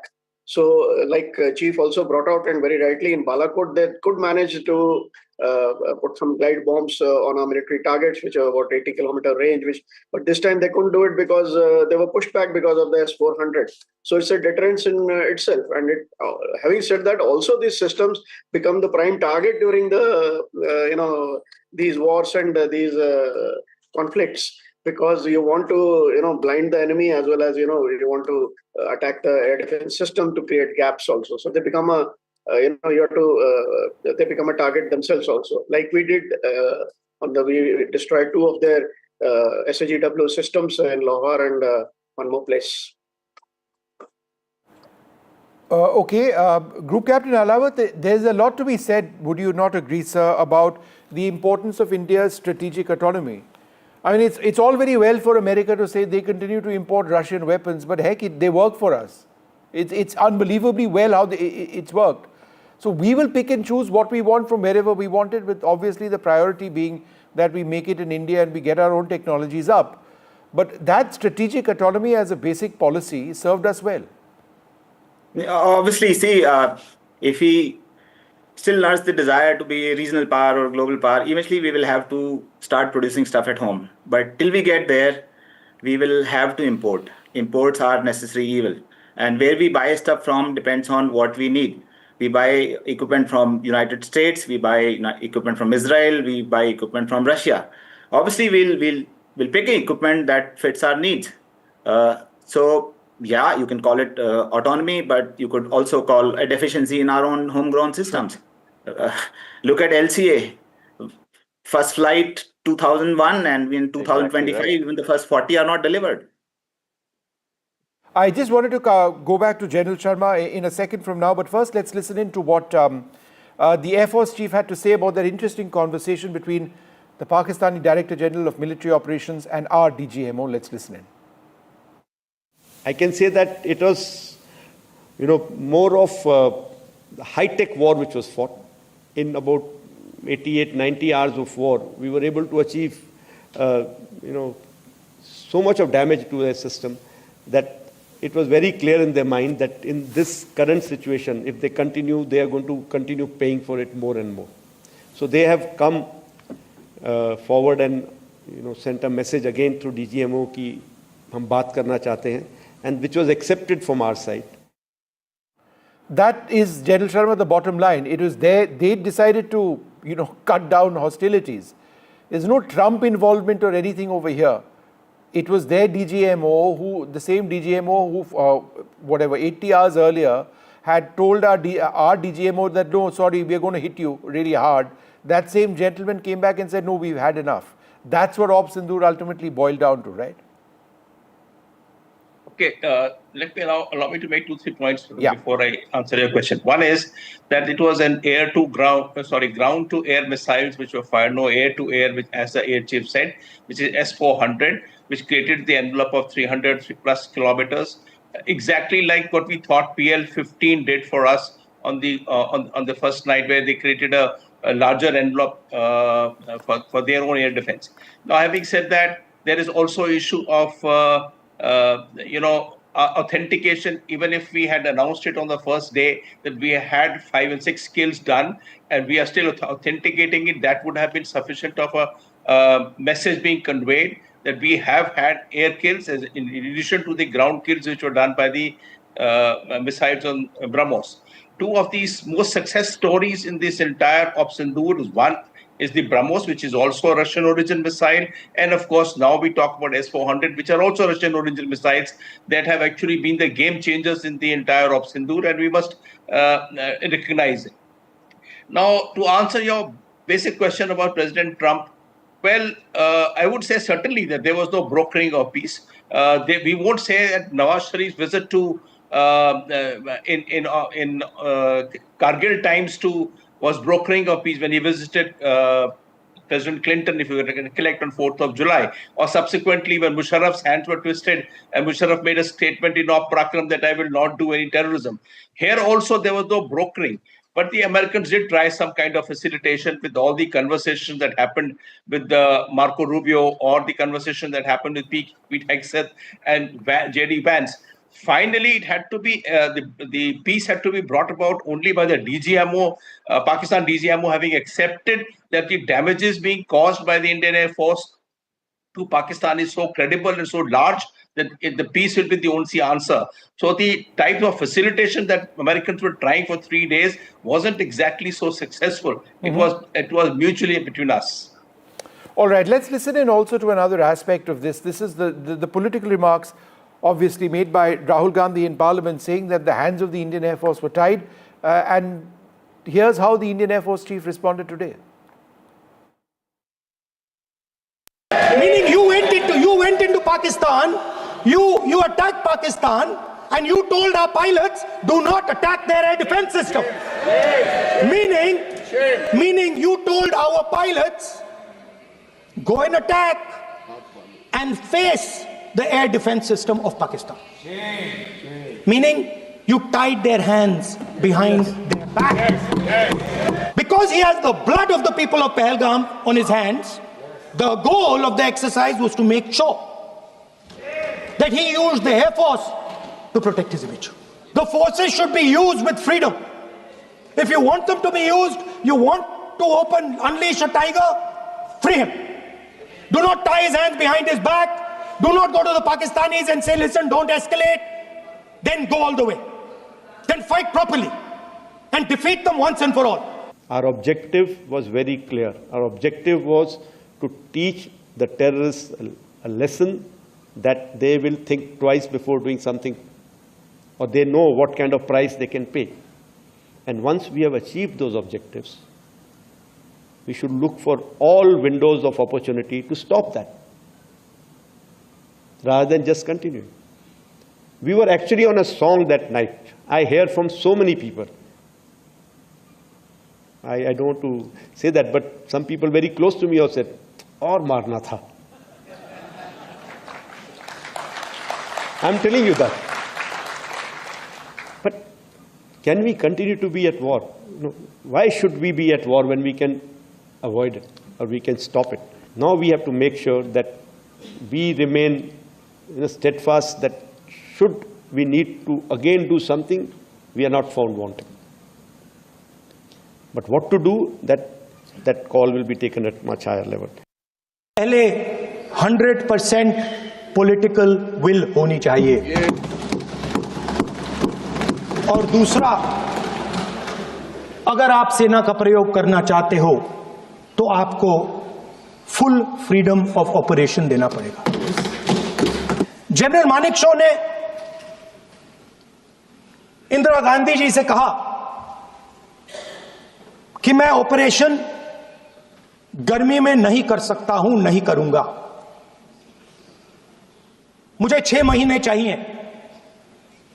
Indira Gandhi ji ने उन्हें कहा, आपको 6 महीने चाहिए, 1 साल चाहिए, जितना भी आपको समय चाहिए आप लीजिए, क्योंकि आपको फ्रीडम होनी चाहिए, फ्रीडम ऑफ एक्शन आपको होना चाहिए। But there was political will. I'm being very, very candid here, very open here, because I hear various versions of it. I think if I tell you something, people will have to believe, because I was there listening to everybody, attending every meeting. There was very clear political will, very clear directions which were given to us, and there were no kind of restrictions which were put on it. If there were any constraints, they were self-made. We, the forces, decided what will be our rules of engagement. We, the forces, decided what will be the escalation ladder that we want to ride on. We decided how we want to control the escalation. So I want to make it very clear, there were no, I repeat, no restrictions on us. Full freedom was given to us to plan and execute. Air Marshal Khosla, let me come back to you, sir. The escalation matrix itself was fairly tricky.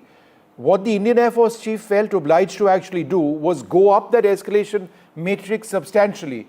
They came in with drones, right?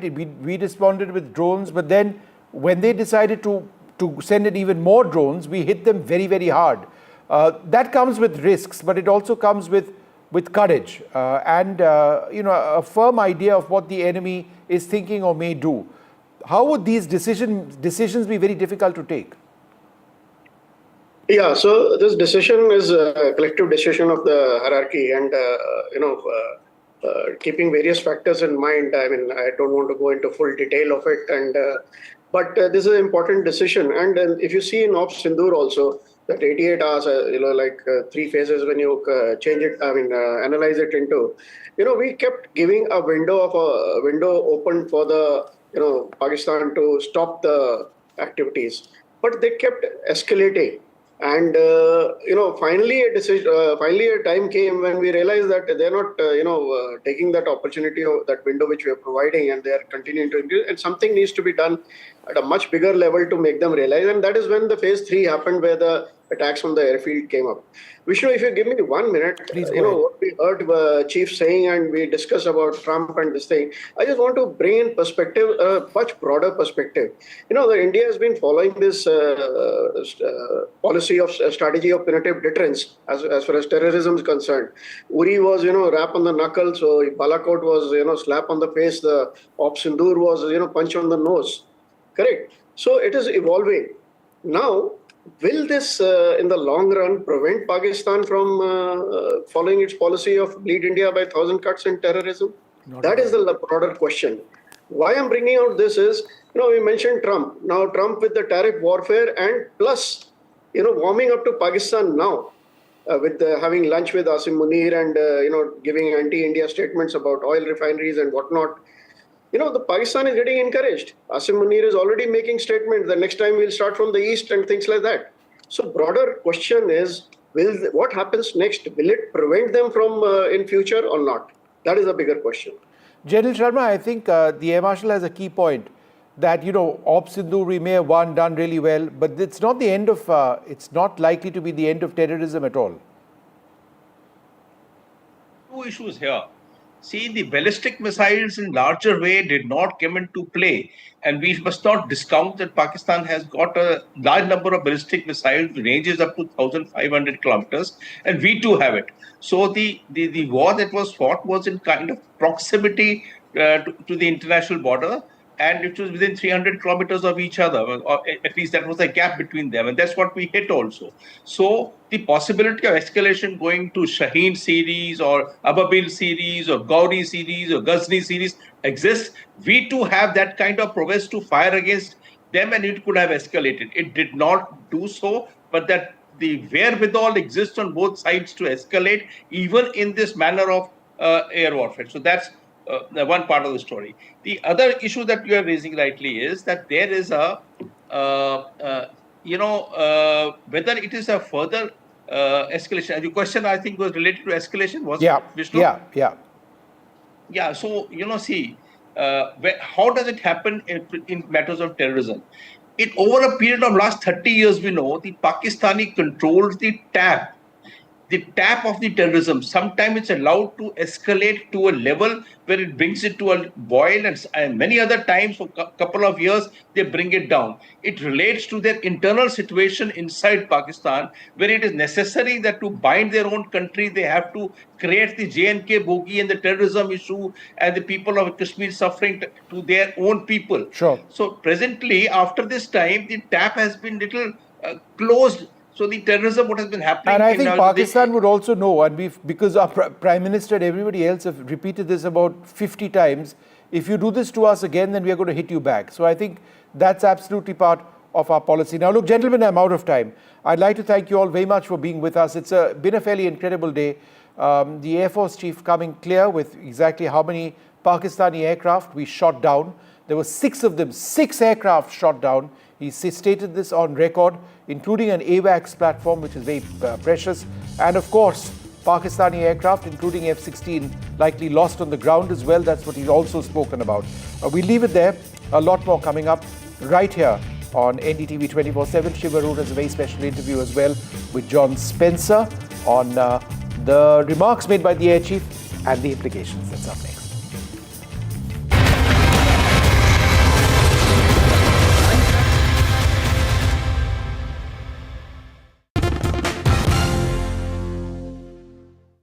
Home to 140 crore people is growing rapidly. As the world's third largest energy consumer, its focus is now on energy security with sustainability at its core. Join Green Rev 2025 on NDTV, where leaders such as Nitin Gadkari, Ram Mohan Naidu, Prahlad Joshi unveil how biofuels, green hydrogen and rural innovation will fuel India's net zero future. Join the revolution.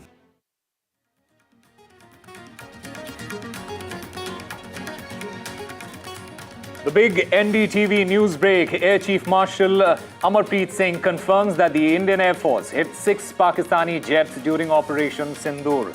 This is the first formal confirmation of the jets shot down by India. A political war of words erupts. The Air Chief Marshal, he says that he couldn't convince our own, and the BJP says that Congress mocked the armed forces, and will Rahul Gandhi now apologize?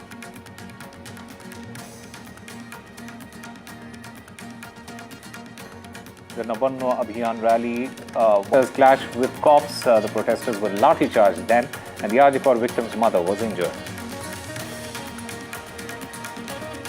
Sharad Pawar backs Rahul Gandhi on the vote theft. Rao Pawar seeks a probe. He says Election Commission must answer.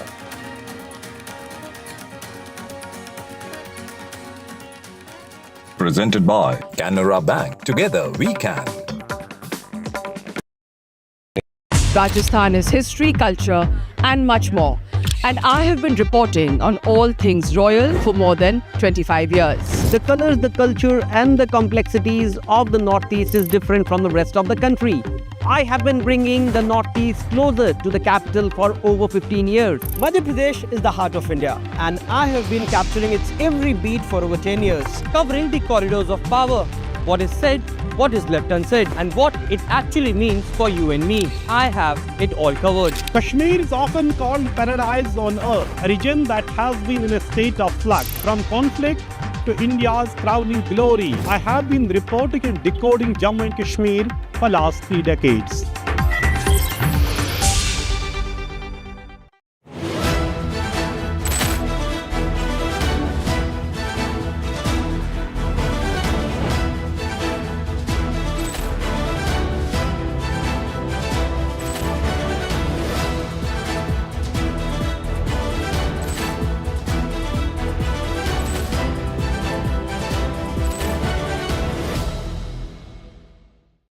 You know, first, when Sayyara released and we as audience realized, oh my God, what is happening? You know, when did you realize it? Like, it's like, I didn't expect this, what is happening? Like that wave that hits you. You know, the first thing that really hit me, I'm telling you, was a month back actually, to be honest, is when Adisa saw the film. And he saw a very loose cut and he decided the release date. But he was always... like me and Akshay were so into making the film, I think, along with Sumanna and all.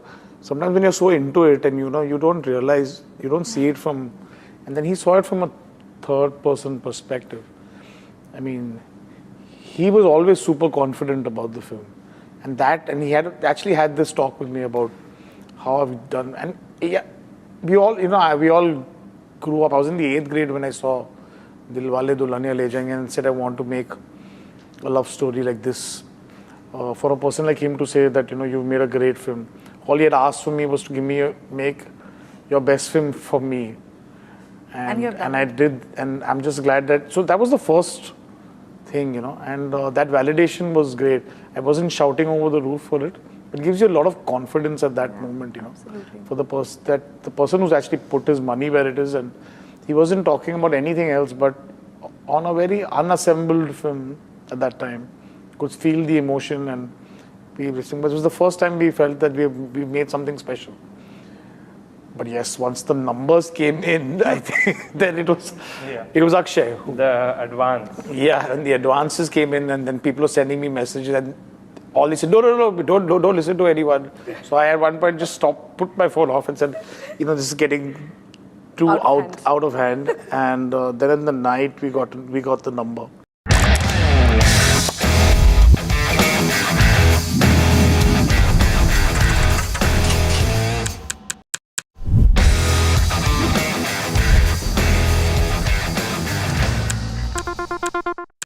And that's why it's being said that after Kaho Na Pyar Hai, this is the film that has got 2 superstar debutants who are becoming superstars. But what was this faith that you had on these two that that shows on screen? You don't. Prime Minister Narendra Modi marked Raksha Bandhan 2025 today by celebrating the festival at 7 Lok Kalyan Marg, his official residence. The occasion brought together women and children from different walks of life who tied Rakis to the Prime Minister as a gesture of love, respect and blessings. Time now for us to take this short break.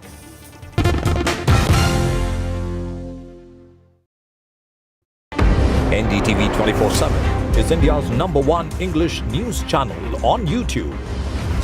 Credible, compelling, always ahead of the curve. Thank you for choosing NDTV 24/7 as your trusted source for news.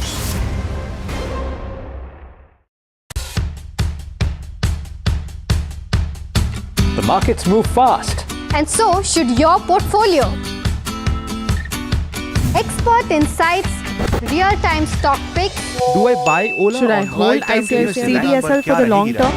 Buy, sell or hold. The answers you need, straight from the experts. Callers from India and across the world. Connect live, ask, decide and invest wisely. Your portfolio, your future. Ask Profit.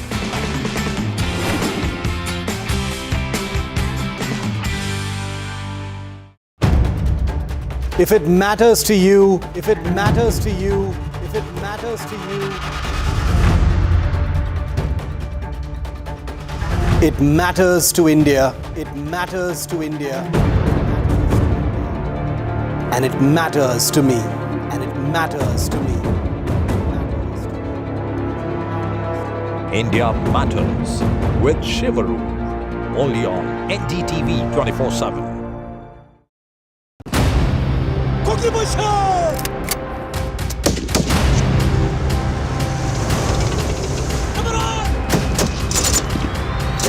जय जवान। जय जवान।